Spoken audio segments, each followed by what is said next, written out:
noite a todos os meus irmãos, as minhas irmãs. Agradecemos a Jesus a oportunidade de estarmos aqui. Se tivesse uma ou duas pessoas, seu Sebastião, a satisfação de estar com vocês seria a mesma, né? É um prazer poder retornar e falar um pouco da mensagem do Cristo, da mensagem do amor. E com certeza nós não estamos em 15 ou 20 apenas. Há uma legião, há uma equipe espiritual, amigos, irmãos necessitados e com certeza igualmente aqueles que nos trazem o envolvimento de paz e de amor. Certa vez, um astronauta e um neurologista estavam conversando sobre religião. O astronauta era ateu e o neurocirurgião era cristão. Primeiro disse: eu já estive no espaço muitas vezes, nunca vi Deus nem anjos, eles não existem. O neurocirurgião, que era cristão, respondeu: eu também já operei muitos cérebros inteligentes e nunca encontrei nenhum pensamento. Isso nos mostra que nós pensamos, os pensamentos existem e não são localizados em nosso cérebro através de uma cirurgia, mas eles existem. Da mesma forma, alegar que Deus não existe porque não podemos encontrá-lo é um grande equívoco. Ele existe. E como nós chegamos à constatação, à confirmação de que Deus realmente existe? Basta recorrermos ao livro dos Espíritos, na questão número 4. Qual é a prova da existência de Deus? Está lá. Em um axioma que aplicais às vossas ciências, não há efeito sem causa. Não há efeito sem causa. Quando nós observamos uma obra, seja ela qual for, um trabalho realizado, observando essas flores que não são naturais, nós sabemos que alguém as fez. Nós sabemos que existe alguém que concebeu, teve a ideia e concretizou. Elas não surgiram do nada. Da mesma forma é o universo, e com uma razão muito maior. Como é que esse universo, em que há um equilíbrio que ninguém pode questionar, porque o desequilíbrio surge apenas quando o homem, pela sua invigilância, pela sua ganância, vai promovendo o desequilíbrio. Porque todas as leis que regem, não só o planeta Terra, mas todos os mundos, são leis sábias, são leis naturais, criadas por este ser maior, por essa inteligência suprema, causa primária de tudo que existe. Recorrendo à própria ciência e admitindo as descobertas da ciência, quando se diz que o universo surgiu de uma grande explosão há 15 bilhões de anos, o Big Bang, né? Grande explosão, não se pode a partir daí afirmar que, bem, o universo surgiu em razão dessa explosão da matéria, da energia que estava ali concentrada em um espaço muito pequeno, então Deus não existe. Mas quem teria criado essa energia? Quem criou o primeiro átomo, a primeira célula? Quem criou tudo o que existe?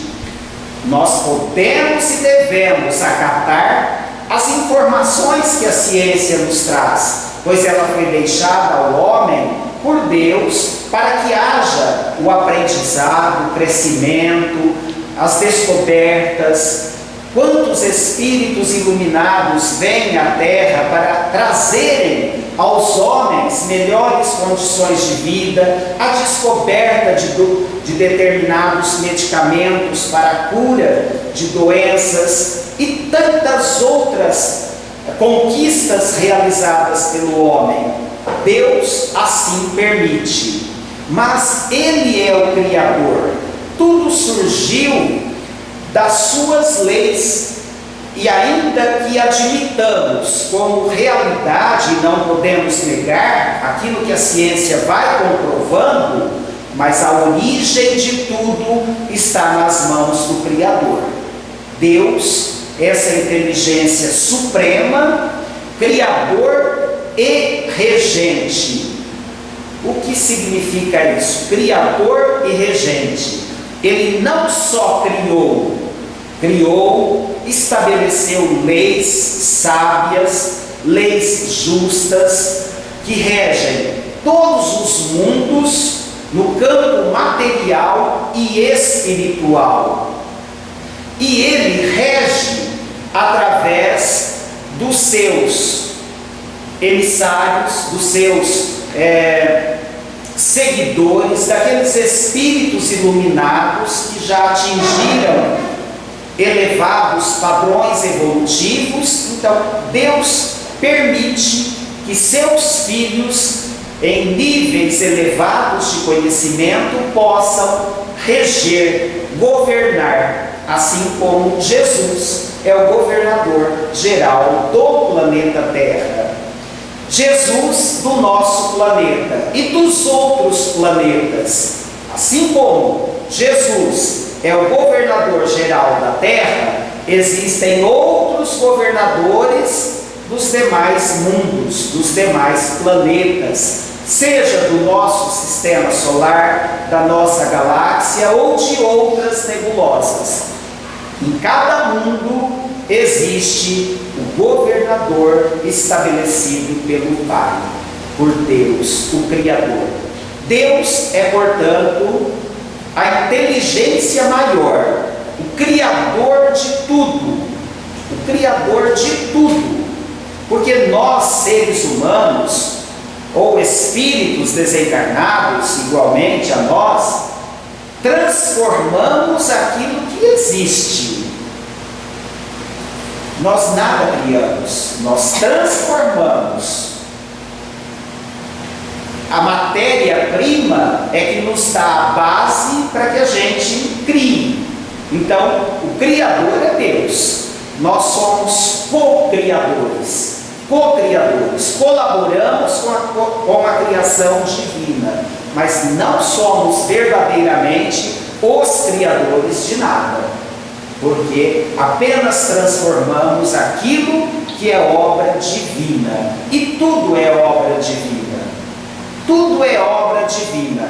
Ainda que a gente saiba que essas flores foram concebidas e criadas pelo homem, na realidade é tudo de acordo com a permissão divina. Ele nos deu a inteligência e Ele permite que a gente transforme o que existe em objetos para o nosso uso pessoal, para que possamos atender às nossas necessidades, mas tudo isso porque Deus permite. Então, a questão número 1 de O Livro dos Espíritos é bem clara. Que é Deus? É a inteligência máxima, causa primária de tudo que existe. Ele é verdadeiramente um Criador, e nós somos as criaturas, somos seus filhos. espíritos em marcha, espíritos em aprendizagem contínua através das sucessivas reencarnações. Nós vamos, a cada existência, a cada passagem por este mundo ou por outros, vamos adquirindo o conhecimento, vamos evoluindo no campo da ciência e da razão, no campo da ciência e do sentimento, do entendimento daquilo que é científico e na compreensão das leis espirituais, do amor, da caridade, da benevolência para com todos, que são as duas asas necessárias para que o espírito evolua: a asa da ciência, do conhecimento, e a asa do sentimento, da emoção, do amor, do afeto. São essas duas asas que propiciam a cada espírito o avanço pela senda evolutiva. Então Deus nos criou todos iguais.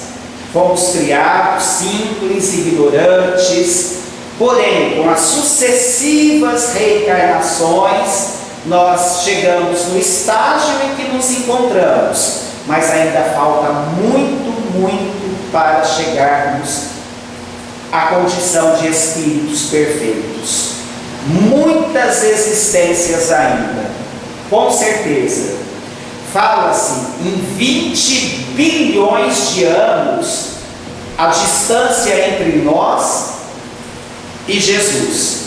A evolução, claro, Jesus é esse sol maior, espiritual, do nosso planeta Terra, filho de Deus como nós, mas que já chegou a esse estágio de perfeição, e ele se encontra há 20 bilhões de anos à nossa frente. Olha quanto nós ainda temos que avançar, que progredir, que aprender, que amar o nosso semelhante. A vida, entender a vida, conceber essa grandeza que Deus nos legou, que o Pai nos oferece todos os dias, a beleza da vida, a imortalidade, compreender tudo isso. Falta muito. Nós ainda nos revoltamos quando surge a crise financeira, nós ainda nos deixamos abater pela perda de entes queridos, e de uma forma muito profunda. É claro que não se vai dizer que perder um ente querido ou entregá-lo ao mundo espiritual deva ser algo fácil e encarado com riso, com alegria. Não é isso, não é assim. Mas que a gente compreenda que os nossos entes queridos que já partiram não estão mortos. Nós vamos reencontrá-los na pátria espiritual. Aliás, muitas vezes nós os reencontramos no desprendimento pelo sono. O espírito, nesse desprendimento, ele vai ao encontro, muitas vezes, dos familiares, dos amigos que nos precederam nessa viagem. E a certeza de que nós também um dia realizaremos essa travessia. Ninguém pode fugir dela. É a certeza que a gente tem de que um dia deixaremos para trás o próprio corpo físico. Como foi dito aqui, nós não podemos nos prender ao que é material. Fica para trás o próprio corpo físico, fica para trás, Esse livro do Aguinaldo, é meu primo, por sinal, lá de Porporândia, Aguinaldo Paviano. Eu tenho esse livro e realmente são lições para a nossa reflexão, fica tudo para trás. O corpo físico não nos pertence. A matéria, células, os órgãos, tudo isso entra em decomposição. E muitas vezes nós nos posicionamos diante da vida como seres superiores, arrogantes, vaidosos, egoístas. Para quê? Para quê? Tudo fica para trás. Quantas surpresas nós temos em nosso dia a dia, quantos sonhos, quantas idealizações, e de repente a mão da morte vem e nivela tudo. Porque com a morte, um túmulo para o corpo físico, ali ainda existem as diferenças de acordo com o poder de compra de cada um, mas a matéria é a mesma, a decomposição ocorre da mesma forma, mas o espírito, que é a essência, o do humilde, o do mendigo, o do gari pode ser muito mais evoluído que o do médico, do governador e vice-versa. Claro, não é a regra. Nós podemos ter homens cultos, ricos, bondosos, e podemos ter homens simples, sem recurso e orgulhosos. Perfeitamente possível tudo isso. Mas não nos prendamos à posição social como sendo aquela que nos garantirá o passaporte para a verdadeira vida. O que nos garante o passaporte para o mundo espiritual é a vivência cristã, é a prática do bem, é a caridade, para não ficarmos presos ao próprio orbe, ao plano terreno, para que a gente possa se desprender daqui e conquistar mundos melhores. Trabalhemos no bem. Não há outro caminho. É a prática da caridade, é o amor ao próximo, é o esquecimento de si mesmo em benefício do outro que nos garantirá as alegrias do mundo imperecível que é o mundo espiritual. Emmanuel nos diz, é uma frase usada muito pelo Dr. Aguinaldo, palestrante espírita de São José do Rio Preto.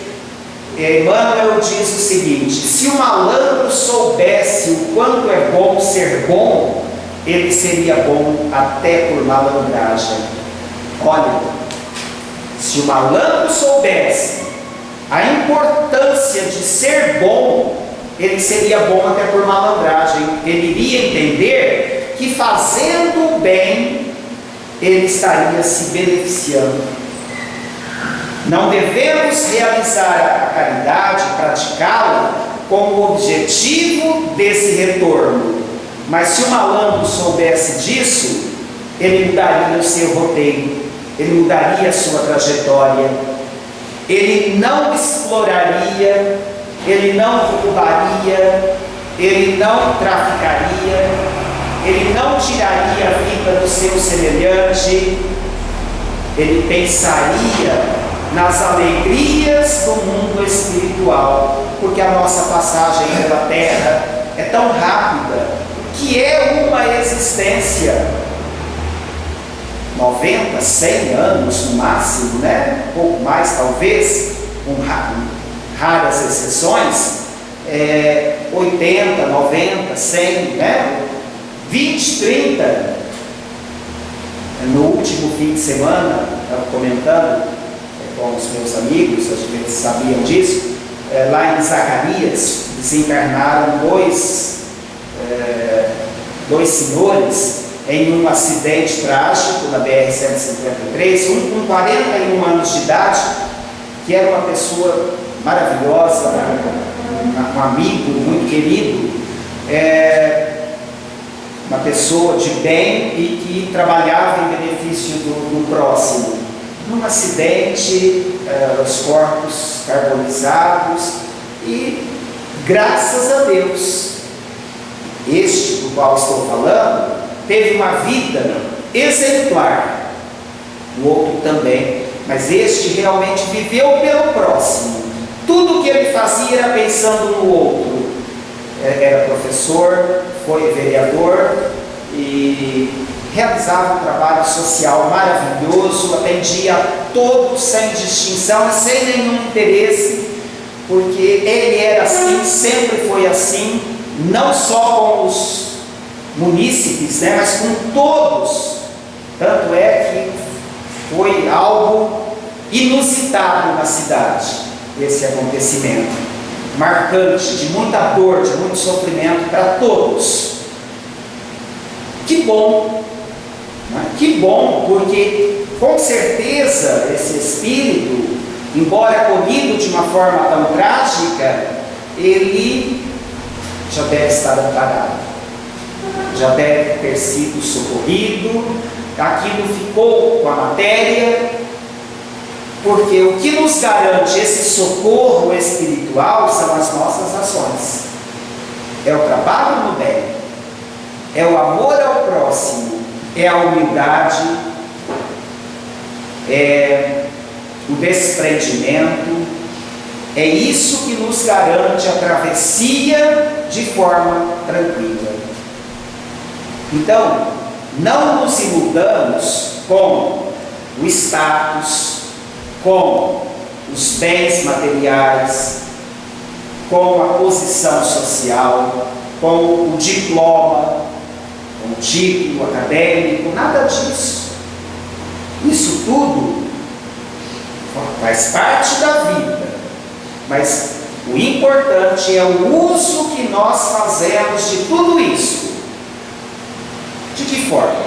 Aquele que tem muitos bens, que ele aprenda a ser solidário, a ser humano, que ele seja humilde, que ele compreenda que aquele empregado que ele tem lá na sua empresa é um irmão, tem uma família, tem filhos, aquela família precisa de sustentação, precisa de apoio, que ele se preocupe com os seus subordinados. Aquele que tem o título, que tem o conhecimento, que ele não se sinta superior por essa razão, mas que ele distribua em forma de bens aquele conhecimento, que ele leve aquela sabedoria às crianças, aos jovens, aos que convivem no seu dia a dia, que haja essa preocupação, porque nós teremos que prestar contas de tudo que nos foi confiado. E é por isso que a riqueza é uma prova maior que a pobreza. Por que maior que a pobreza?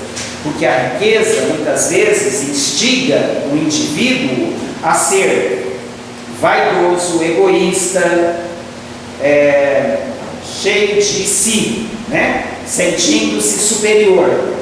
Então, feliz daquele que tem e sabe compartilhar. Esse realmente tem, porque nós, na verdade, não temos aquilo que a gente imagina ter. Nós não temos a casa, o carro, o apartamento, a fazenda em empréstimo. Nós somos usufrutuários, é temporário, mas o bem que se faz, esse nos pertence. Aquilo que a gente dá, a gente tem. Porque aquilo que a gente distribui, isso a gente tem.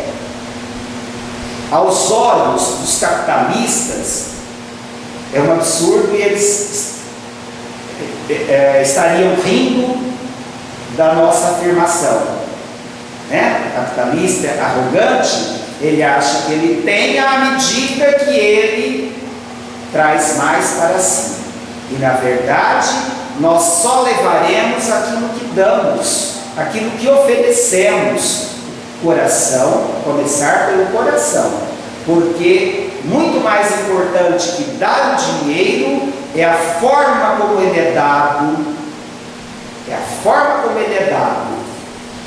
Muito mais importante que dar um prato de comida é como nós estendemos as nossas mãos. Porque se eu der fazendo alguma cobrança ou falando algo que machuca, pronto, já perdeu o valor. Então, o que realmente conta é o que está no coração.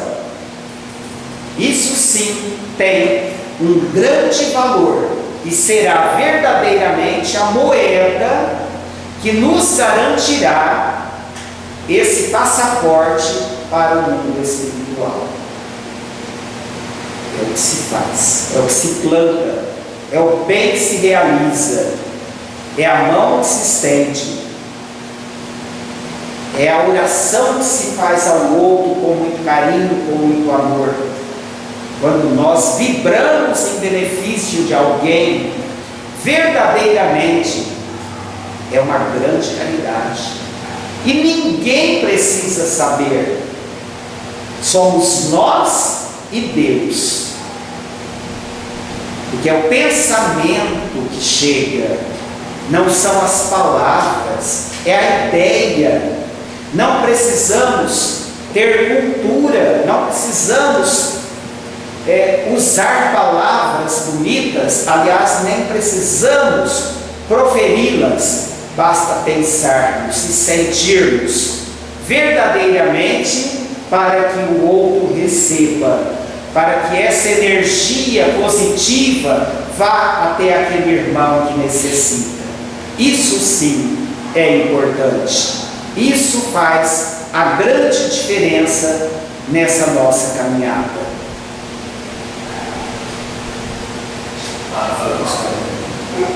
Pode continuar. Mais um pouquinho? Então, meus irmãos, nós estamos aqui na Terra, neste planeta, que é um grão de areia. É um grão de areia diante do universo. E se a gente pensar no que é o nosso planeta Terra, embora ele pareça tão grande, ele não representa nada no universo. Ele é extremamente pequeno, é um grãozinho de areia, que são bilhões de galáxias. E em cada galáxia, são bilhões de sóis, como o nosso Sol. E em torno de cada Sol, uma quantidade grande de planetas. E a Terra é um planeta em volta do Sol, girando em torno do Sol. É um planeta. E se a gente pensar assim, e nós, nesse planeta, somos muito e pouco. Somos muito porque somos filhos de Deus. Mas, se pensarmos em termos egoístas, vaidosos, se nós nos tornarmos arrogantes, senhores de si, um sopro de Deus nos derruba a qualquer momento. E aí, o que somos? Um espírito em marcha, que fará a colheita de tudo que semeou. E aí vai colher o seu egoísmo, o seu orgulho, a sua vaidade, vai sofrer até realizar a sua reforma íntima. Porque todos nós, um dia seremos felizes, plenamente felizes, mas para isso ainda falta muito. Cabe a cada um apressar o passo, acelerar a marcha, trabalhando no bem. E aí sim, nós poderemos dizer: eu tenho algo. Se eu tiver o amor, eu tenho algo. Se eu não tiver o amor, fica tudo aqui e eu continuarei só, infeliz,